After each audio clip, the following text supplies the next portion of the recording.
is amazing, actually, seeing everybody here for the third time in 3 years. And as Dave said, please do put all your stuff on. That's me. If you don't go on too long, just please text me or send me a message or an email. Interesting, that's the order I use things now. That's my Twitter handle at the top, and that's my email at the bottom, and it's my mobile. So again, please feel free to contact me. Is there anything you want to know during the conference, anything that we're doing as we're heading through the next couple of days? I want to say a big thank you, particularly, to the vast array of sponsors who have come on board. 3 years ago, we had an idea, and this is the kind of the result now. We've grown into this sort of what is a kind of a global event, really, because we are having people who are following this event, not only online, but also through the networks. And I was at a conference recently in Ireland, and the reach of the conference reached 280,000 people in 2 days through the hashtag on Twitter. So there are people here now who are going to be engaging with us, even though they're not physically here in the room. That sounds like the round is going to be good. So I want to say a big thank you to all the 15 supporters who've come on board with this as an idea as to how we can make some shift happen. And that, for me, is one of the really important things that we're doing today. We're actually going to have some extraordinary provocations and speakers. And the idea is that in this room today, and in the room and the networks around us, we're going to be able to have some conversations of things that matter to us. And what we're doing here is the TED model. I was very fortunate to be paid by the Arts Council to go to TED in 2007.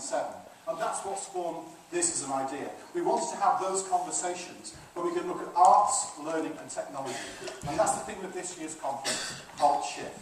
So what we're looking for is the way that those coalesce, come together, and the way we find the similarities between those different disciplines and finding out how we can collectively work together as we head towards what is, uncharted waters for all of us. So that's a really important thing for the conference. You can see on the back of your delegate packs there's a whole running order. But just to say, some of the people who are coming to speak and share with you today are the rock stars of their world. There was an article about TED in the Observer yesterday, if any of you saw. And what this really is, it's a bit like Glastonbury for people who want to talk about ideas. But also we've got some music and performance and stuff today, because we're going to really integrate the whole ideas of people talking and thinking with performances. Now, I'd strongly urge you to come and see all the stuff that's happening in the foyer and in the other areas around the building.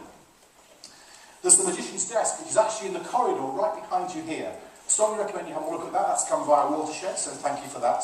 The ice book in the studio, which is just underneath the corridor out there, is the smallest show in the world. Only 5 people at a time. It's happening during the breaks. Please go and have a look. We've got things happening around the building in terms of activities, in terms of Jam Jar. And the Jam Jar guys have created this new tweetwhenyoumeet.com. That's my little, that means me on the internet. Have a look, sign up on one of the computers, and look at the new technology which has been unveiled for the first time today in the world on a desk out here at York Theatre Royal. So we're really chuffed to be part of that. And for those of you who are new to York, what I want to do is give you a little bit of a kind of a potted history in about 2 minutes. Basically, this is Constantine, and Constantine, this used to be the head of the Roman Empire. So the Roman Empire was ruled from this city. Okay? It's always had big ambitions. And you see there's the broken sword of Constantine outside the Minster. And for those of you geeks in the audience not to know, that's where Charles Cecil got the idea for broken sword, because his house is just behind that particular statue. But that's where we used to run the Roman Empire from. Okay? Then someone had an idea to build an extraordinary building, the largest Gothic minster in Northern Europe. Now that took over 200 years to build from a few false starts.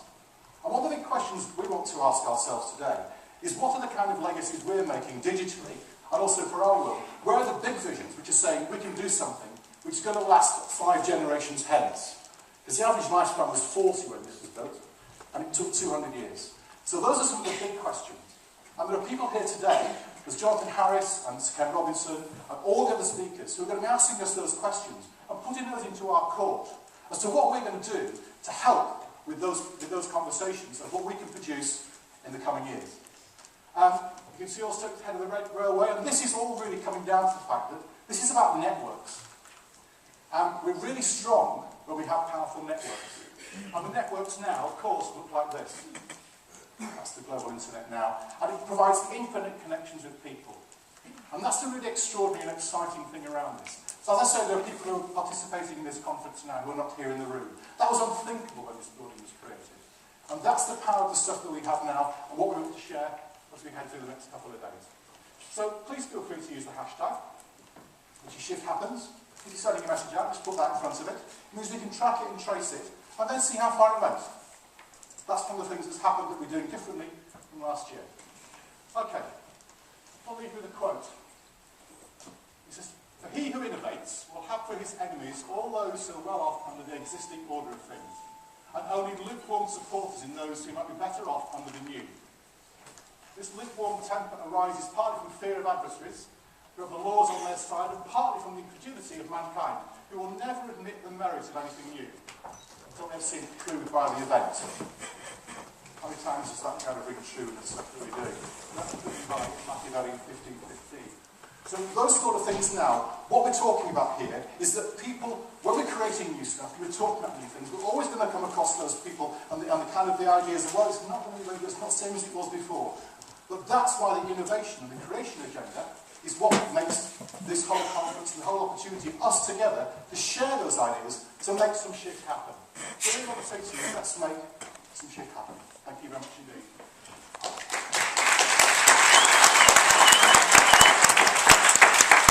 And I'd like to introduce Andrew Nairn, who's